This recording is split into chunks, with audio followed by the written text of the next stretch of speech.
Hello, everyone, and welcome to the channel. You're actually watching this on two different channels.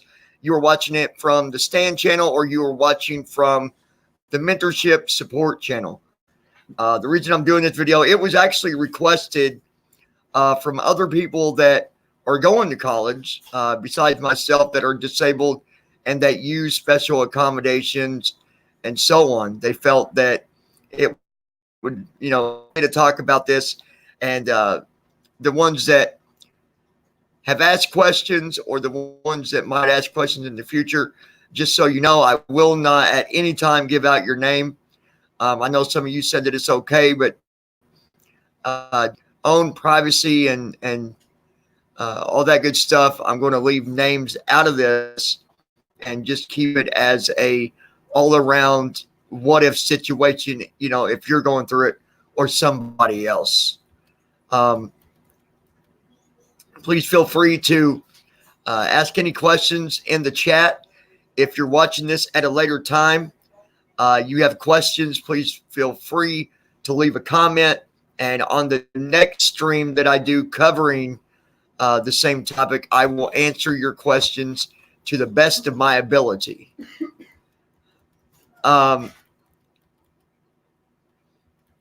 Okay, so let me get down to my chat window.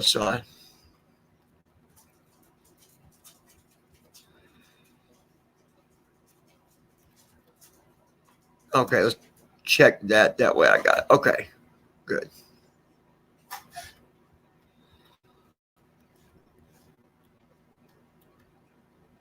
All right, I believe we're good on this. Let me.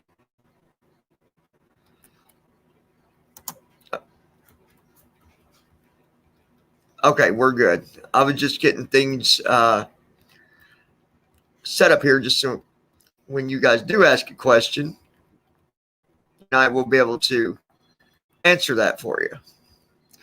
So let me start by sharing my story with you. For those of you that might not know who I am, or my situation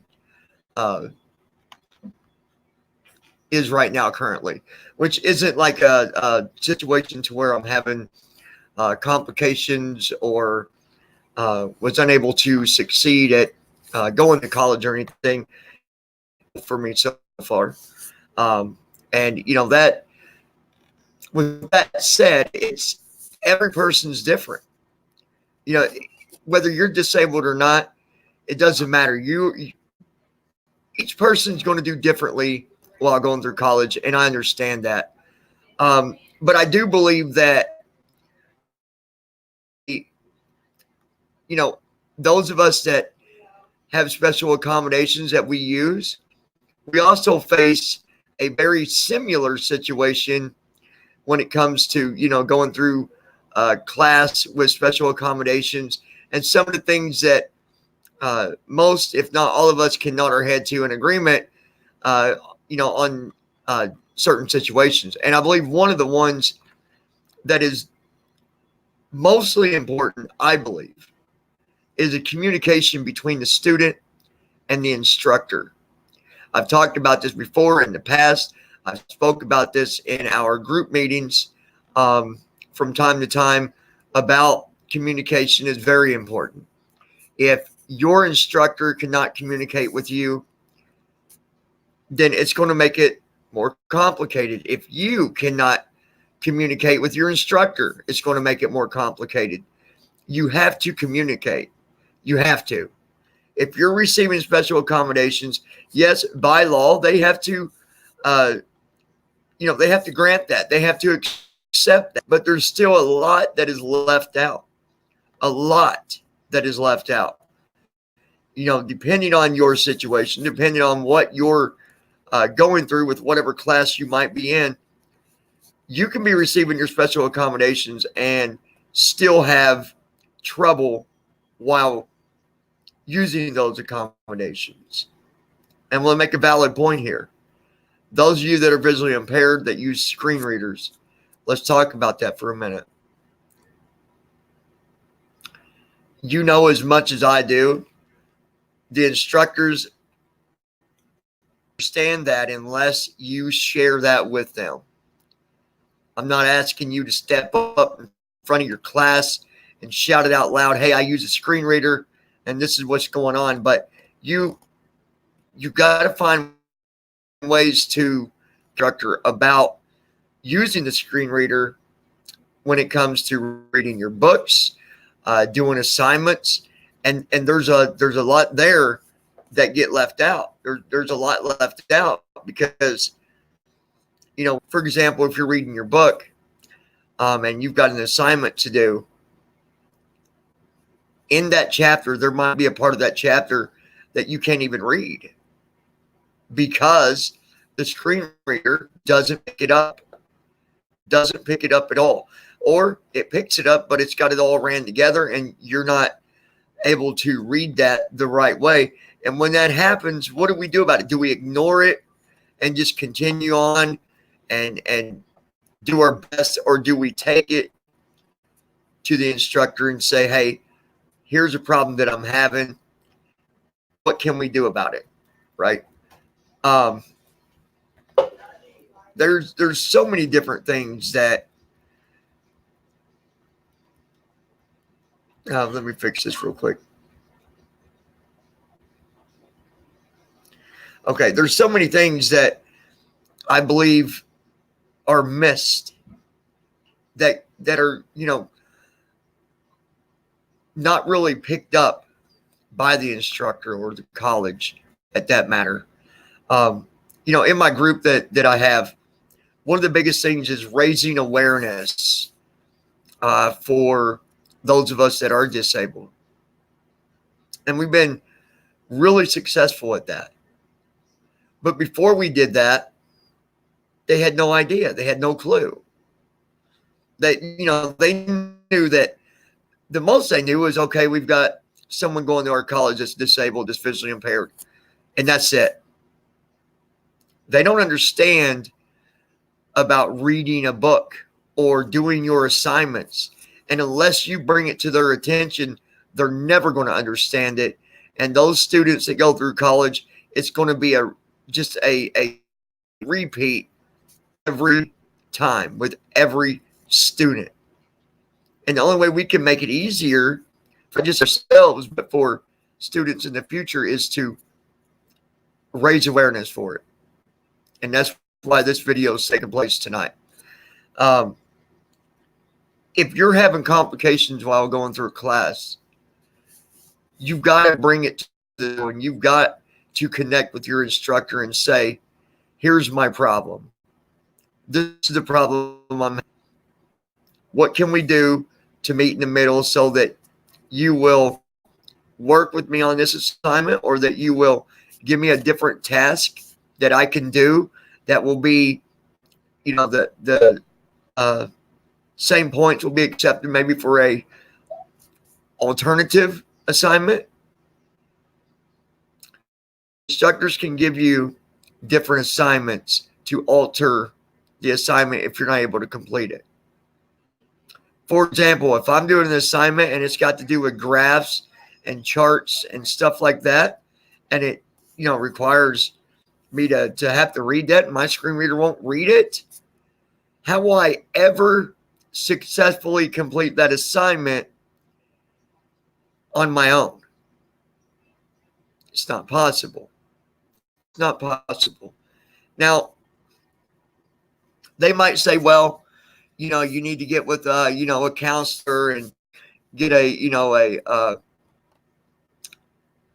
vocational rehabilitation counselor to help you, to get you this and get you that. But guys, here's what you need to understand. While you're going through college, the special accommodations department can get you a tutor. You do not have to go through Voc Rehab to get a tutor. They want you to because, it's easier. I'm not, and I'm not putting no fire on the colleges here, but it's easier if if you're going through them, because they can get that set up for you, right? And then the college, won't have to worry about doing that. And I'm not saying that, they don't care, but Obviously, a voc rehab counselor, they're going to have more experience on that, but it comes back to one thing: the right to go through college without having to use a VR counselor if you're not able to. Or you might be in a situation where it's taking you some time to get things straightened out. Well, whatever. There's a lot of different scenarios and situations that can take place per individual student. So if you're going through college, you're going through a class, and you know that you're going to have complications in that class, request a tutor. Get with the special accommodations department, whoever's in charge of that. Let them know you're going to need a tutor. See, I've got a class coming up next semester. It's going to be math. There's no way I can go through math on my own.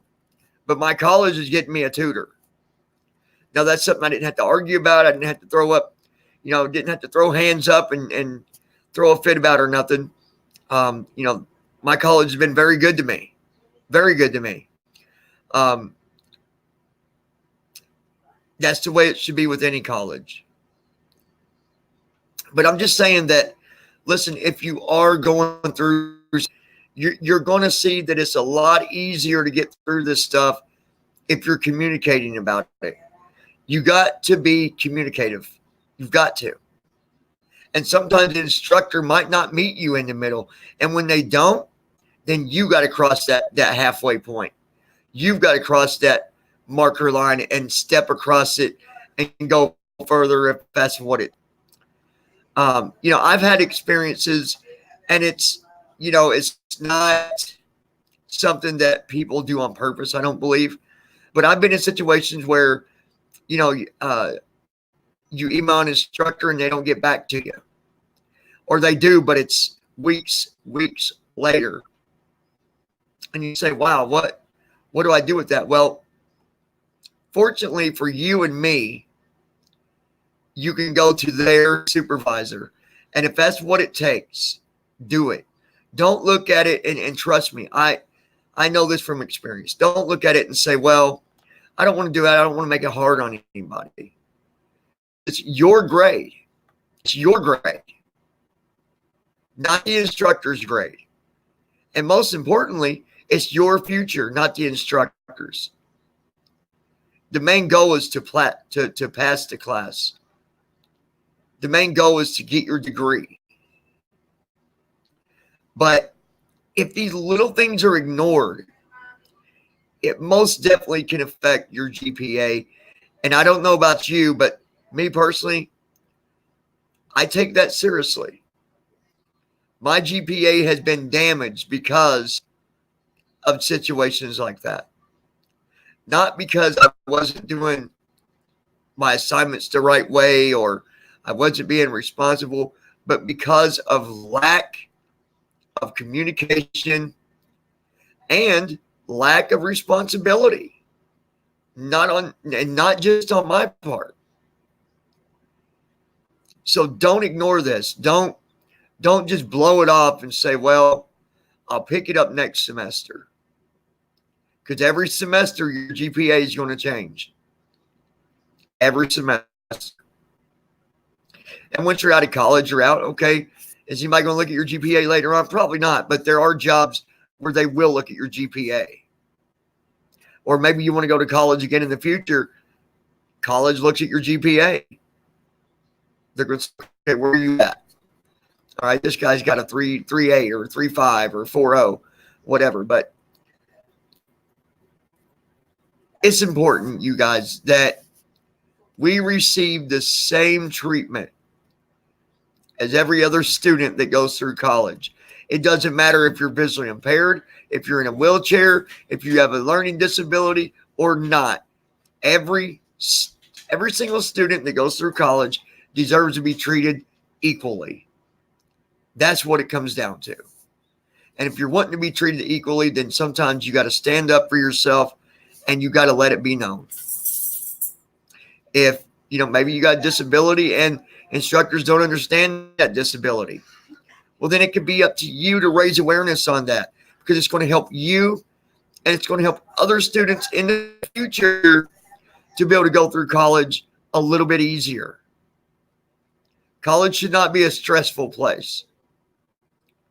Yeah, it should be a challenge. I believe that, we need challenges to make us work harder and push ourselves. I think we all need that. But I've came across this a few times myself. I know what it's like when, an instructor's not doing as much as they could, or you feel like maybe they're blowing you off, they're ignoring you. Anytime you have a doubt, you need to tackle that. You need to speak up about it. So if that's what you got to do, do it. Do it. Because it's your education, it's your career, and it's your future. And I know some might say, well, that's easier for some than others. You're right, it is. But it should not be. You should go through college and be able to get the same exact treatment and education as everybody else. That's what it needs to be. I plan on talking about this more, but I wanted to get the discussion started. I would like to see some of you guys join the next live. This was just to get it going. So if you would like to be a part of this or join the next stream, that subscribe button. Join us here. Again, it's being broadcast through two different channels. STAND, which stands for See the Ability, Not the Disability, and of course, mentorship support. So subscribe to the channel. Leave your comments. Where are your struggles at going through college? I want to know. What is it that you are facing right now? Or what is it that concerns you? Leave your comments down below on your opinion about students going to college with a disability. I wish you the best of success with your college education, and I wish you the best with your career and your future. Until next time, this is John with STAND. This is John with mentorship support, and we'll talk to you soon.